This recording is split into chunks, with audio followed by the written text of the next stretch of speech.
Mr. Chair, the next person signed up to comment is Richard Jolly.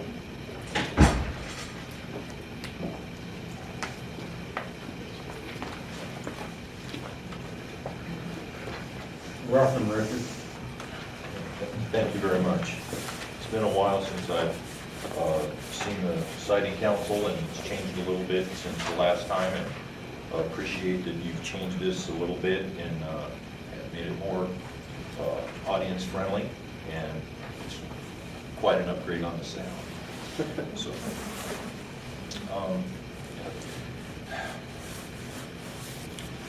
in regards to the meetings and the hearings that you have, I've had a chance to witness and attend several of the smaller ones where we just have a hearings officer and a tape recorder.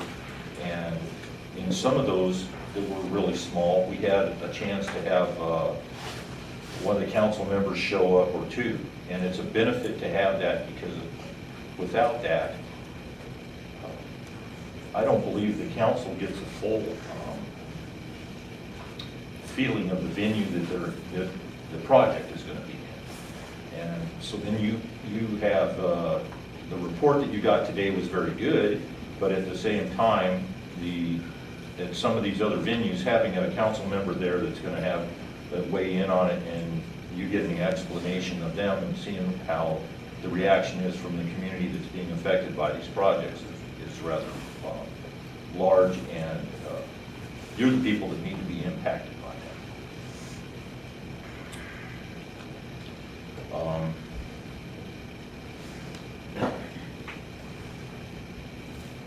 The first meeting this morning, it was very interesting to see that the federal government is trying to play catch up with the VIM developers also. And before the general's presentation, I thought that maybe they should just pack up all the military stuff and take it down there at 51. So, and afterwards, you realize the scope that these wind turbine sightings in Oregon are having on all of us. And to think that national security is involved, this is getting crazy, you know, and it's quite an impact. And when you look at our whole nation and the scope of that, I could see where the national security, where we want to place these things, could jeopardize it in what we're able to see. You know, there's a lot there that isn't being said in scope.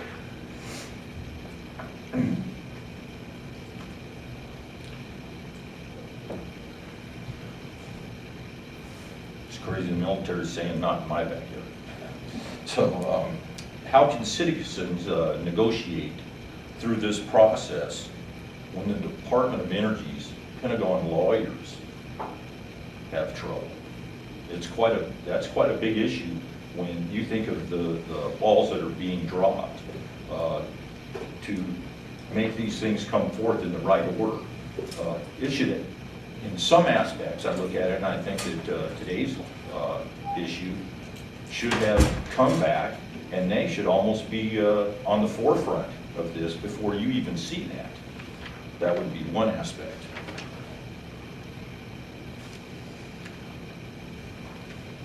Renee, I think it is. Is this Renee? Yes. Yeah. This is the first time I've got to see you, and I saw that you were concerned a little bit about the time frames and that type of thing. And for some of the citizenry, it is hard to manipulate through the systems. And we've addressed the system where you put out before special advisory councils to hear and get notification back from them, and you might only give them 30 days to have a comment period. And in those comment periods, the time, they don't even have a meeting scheduled. Or you could send that out, and they've just had their meeting, and the time frame seems rushed to a lot of people. And we realize that there's money involved in that. But maybe the system, from the comment that you just saw on their fast track, that's the way everybody is.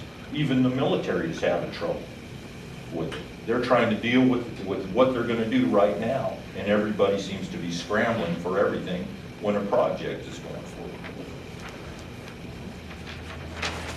In your agenda for today, there's a,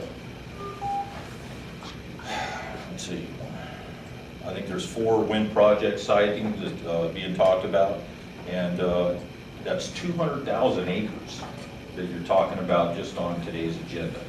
And so we see some maps up there with some of the project sightings. Has the state generated a map that is showing all of these projects and the affected areas from these at this time for the cumulative effects? Does anybody know? Does the Department of Energy have that? We're working on that, You're working on that now? Okay. a comprehensive map. You bet. That would be good, because to see what we're doing. And the state at the beginning had a wind generation area that they've done away with, and we needed to really take a look at, not in relation to this last project that you just talked about, but we do need to take a look at some of our more sensitive areas that maybe we would want to set aside instead of the process. And you, as a group, you're looking at one project at a time coming before you, when I believe you could direct the Department of Energy and other entities to ask, you could ask the questions that need to be asked for us, saying, hey, what are the cumulative effects? How many, you have a kill, what is it called? A kill threshold for a bat at a certain site. So what is that kill threshold for that bat for our state? So then, who's adding at this time? Is there anybody adding all these bird kills and bat kills up at our state level? We've asked that before. I don't believe so. Is that being done? It's not your department, I believe. It's probably the Department of Fish and Wildlife, but it's the questions you should be asking our other departments and the information that should be out there at our state.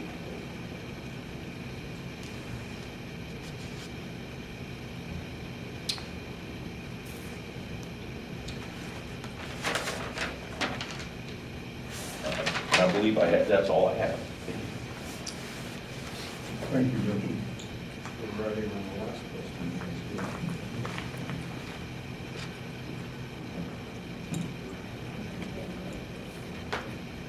Sorry for the delay right there, making known. You have anyone else? No, Mr. Chair. no one Okay, else. I would like to invite anybody on the telephone that wants to give some public testimony to speak up, state your name, and give your testimony. Anyone out on the telephone? Nobody's on the telephone that wants to speak. So I will go ahead and close it. Did we have anybody on the webinar? No, Mr. Chairman, no requests online. No requests online either.